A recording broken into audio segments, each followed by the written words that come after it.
ஓம் நம சூர்யாய சோமாய மங்களாய புதாயஷ குரு சுக்ர சனிப்பியச்ச ராகவே கேதவே நமக. என்னை ஈன்றெடுத்து எனது தாய் தந்தையர் மற்றும் எனது குருவான வேதாத்ரி மகரிஷி ஆகிய மூவரின் பொற்பாத கமலங்களை தொட்டு வணங்கி எஸ்விஜே கோவை நேயர்கள் அனைவருக்கும் ஸ்ரீ வாராகி ஜோதி நிலையத்தின் சார்பாக அன்பான வணக்கங்கள். பராபவ வருஷத்திய இனிய தமிழ் புத்தாண்டு நல்வாழ்த்துக்கள். இந்த தமிழ் புத்தாண்டானது ஏப்ரல் மாதம் 14ஆம் தேதியானது பிறக்க இருக்கு. அன்னைக்கு மிகச்சரியாக காலை 9:32 சூரிய பகவானானவர் மீன ராசியிலிருந்து மேஷ ராசிக்கு பயிற்சி ஆகிறார். இந்த வருட துவக்கத்தில் கிரக அமைப்புகள் எப்படி இருக்கு அப்படின்னு சொல்லி பார்க்கும்போது மேஷத்தில் சூரியனும் சுக்கிரனும் இணைகிறார்கள். அடுத்ததாக மிதுனத்துல பாத்தீங்கன்னா குரு பகவான் ஜூன் வரைக்கும் இருக்கிறாரு. அதுக்கப்புறமேட்டு குரு பயிற்சி ஆகி கடகத்துக்கு உச்ச குருவாக ஜூன் 2ஆம் தேதி பயிற்சி ஆகிறார். சிம்மத்தில் கேது பகவான் இருக்கிறார். அடுத்ததாக கும்பத்துல பாத்தீங்கன்னா ராகுவும் சந்திர பகவானும் இருக்கிறாங்க. மீனத்தில் புதன் செவ்வாய் சனி பகவான் 3 பேரும் இருக்கிறாங்க. இந்த கிரக அமைப்புகள்ல தான் அந்த வருடமானது துவங்க இருக்கு.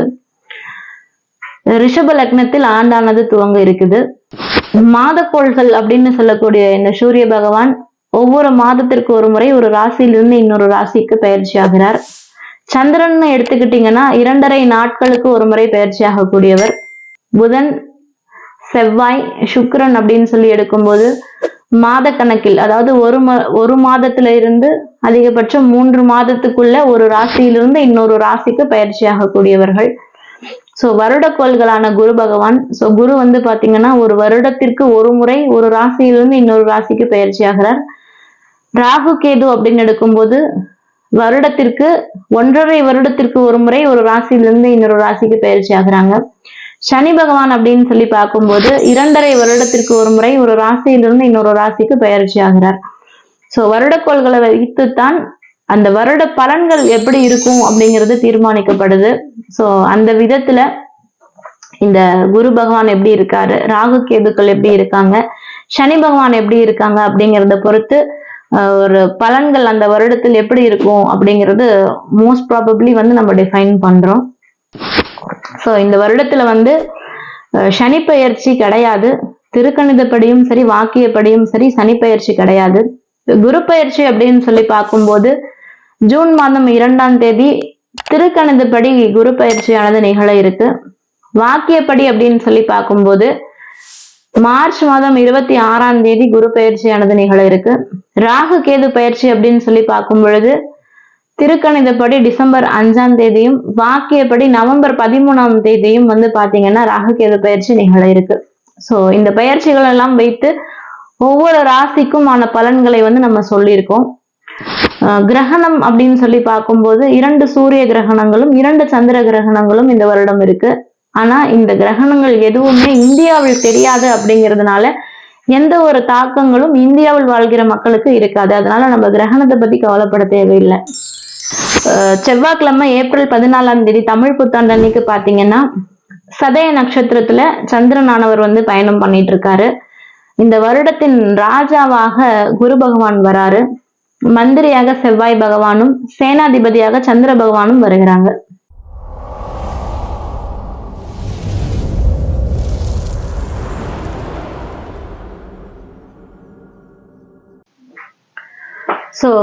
ஆண்டின் தொடக்கத்துல கிரக அமைப்புகள் எப்படி இருக்கிறது அப்படிங்கறத வைத்துத்தான் அந்த ஆண்டோடைய பலன்கள் இருக்கும். அதன்படி பார்க்கும்போது துலாம் ராசிக்கார நேயர்களுடைய வாழ்க்கையில எத்தகையது ஒரு மாற்றம் நிகழ இருக்கு அப்படிங்கறத இந்த வீடியோல பார்க்க போறோம். வீடியோவை முழுசா பாருங்க, ஸ்கிப் பண்ணாம பாருங்க. துலாம் ராசிக்கு பாத்தீங்கன்னா கடந்த விஸ்வாவசு வருஷமாகட்டும் இல்ல இந்த பராபவ வருடமாகட்டும் ரொம்ப ஒரு சிறப்பான வருடம், ஜாக்பாட் அடிக்கக்கூடிய வருடமாகத்தான் இருக்குங்க. சுக்கிரனை அதிபதியாக கொண்ட துலாம் ராசிக்கார நேயர்களுக்கு பாத்தீங்கன்னா உடல்ல ஆரோக்கிய குறைபாடுகள் ஏதாவது இருந்ததுன்னா அது சீராகக்கூடிய அமைப்பு அப்படிங்கிறது நம்மளுக்கு கிடைச்சிருங்க. முதுகு சார்ந்த பிரச்சனைகள் ஏதாவது இருக்கு அப்படிங்கும்போது அதை கொஞ்சம் கவனமா பாத்துக்கிறது நல்லது. முதுகு சார்ந்த பிரச்சனைகள், கழிவு நீக்க உறுப்புகள் அப்படின்னு சொல்லும் பொழுது யூரினரி இன்ஃபெக்ஷன், கான்ஸ்டிபேஷன், கழிவு நீக்க உறுப்புகள்ல பிரச்சனைகள் ஏற்படக்கூடிய வாய்ப்பு அப்படிங்கிறது இருக்கிறதுனால கொஞ்சம் கவனமாக இருப்பது சாலச் சிறந்ததாக இருக்கும்.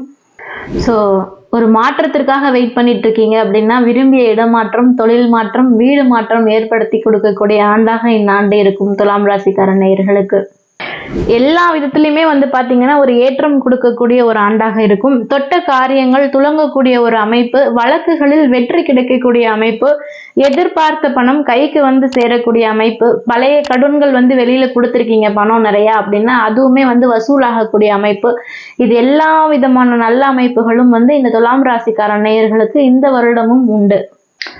ஸோ இத்தனை நாளாக வந்து குரு பகவான் வந்து ஆண்டோட தொடக்கத்துல ராசியை பார்த்துட்டு இருந்தாலும் ஜூன் மாதத்துல இருந்து பாத்தீங்கன்னா ராசிக்கு 2ஆம் இடத்தை குரு பகவான் 5ஆம் பார்வையாக பார்ப்பதனால கொடுத்த வாக்கை காப்பாற்றக்கூடிய அமைப்பு.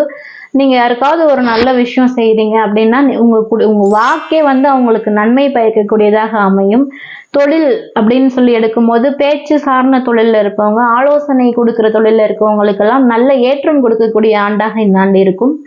ஸோ துலாம் ராசி அப்படின்னு எடுக்கும் பொழுது சனி பகவான் வந்து உச்சம் அடையக்கூடிய ராசி அப்படிங்கிறதுனால நல்ல உடற்பயிற்சி செய்யும் பொழுது உடல்ல எந்த ஒரு பிரச்சனையுமே இல்லாம தடுத்துக்கலாம். எந்த ஒரு மாற்றம் கிடைத்தாலும் சரி, இடமாற்றமாகட்டும், தொழில் மாற்றமாகட்டும், வீடு மாற்றமாகட்டும், அதை அப்படியே அக்செப்ட் பண்ணும்போது வாழ்க்கை வந்து பாத்தீங்கன்னா ஒரு பியூட்டிஃபுல்லா அமையறதுக்கான வருடமாக இந்த வருடம் இருக்கும். ஸோ நல்ல ஒரு வருமானம் இருக்கு. புதிய வீடு கட்டும் யோகம், வண்டி வாகனம் வாங்கக்கூடிய அமைப்பு, இதெல்லாமே வந்து பாத்தீங்கன்னா இந்த வருடம் எதிர்பார்க்கலாங்க. குரு பகவான் அப்படின்னு சொல்லும் பொழுது துலாம் ராசிக்கு 4ஆம் வீட்டை பார்ப்பதினால் தாயின் ஆரோக்கியத்தில் இருந்த குறைபாடுகள் நீங்கி நல்ல மருத்துவம் கிடைத்து தாயின் ஆரோக்கியம் மேம்படக்கூடிய ஆண்டாக இந்த ஆண்டு இருக்குங்க. 5ல் ராகு பகவான் இருக்கும் பொழுது பாத்தீங்கன்னா பொதுவாகவே 5ல் ராகுவோ கேதுவோ இருந்தாங்க அப்படின்னாக்க மருத்துவ ரீதியாக குழந்தை பாக்கியம் இருக்கு அப்படின்னு சொல்லுவோம். ஸோ அதன்படி கோச்சார ரீதியாக துலாம் ராசிக்கு 5ல் ராகு பகவான் இருக்கிறதுனால மருத்துவம் ரீதியாக மருத்துவம் செஞ்சுட்டு இருக்கீங்க, குழந்தை பாக்கியம் இன்னும் கிடைக்கல அப்படிங்கும்போது இந்த வருடம் எடுக்கக்கூடிய மருத்துவம் வந்து சக்சஸ் ஆகி மருத்துவத்தின் ரீதியாக குழந்தை பாக்கியம் ஏற்படக்கூடிய அமைப்பு துலாம் ராசிக்கார நேயர்களுக்கு கிடைக்கும். 6ஆம் இடத்தில் சனி பகவான் இருக்கிறதுனால ராசிக்கு ஸோ 3, 6, 11 சனி பகவான் இருந்தால் ரொம்ப நல்ல விஷயம். அப்போ 6ல் சனி பகவான் இருக்கும்போது பொதுவாகவே நல்லதை செய்யக்கூடிய ஒரு கோள் அப்படின்னா துலாம் ராசியினருக்கு சுக்கிரனும் சனி பகவானும் தான். ஸோ இந்த சனி பகவான் 6ல் போகும்போது கடன்கள் இல்லாமல் போகக்கூடிய அமைப்பு, அதாவது கடன் ஈஸியாக கட்டிடுவீங்க, அதற்கு தகுந்த வருமானம் வந்து சேரும்.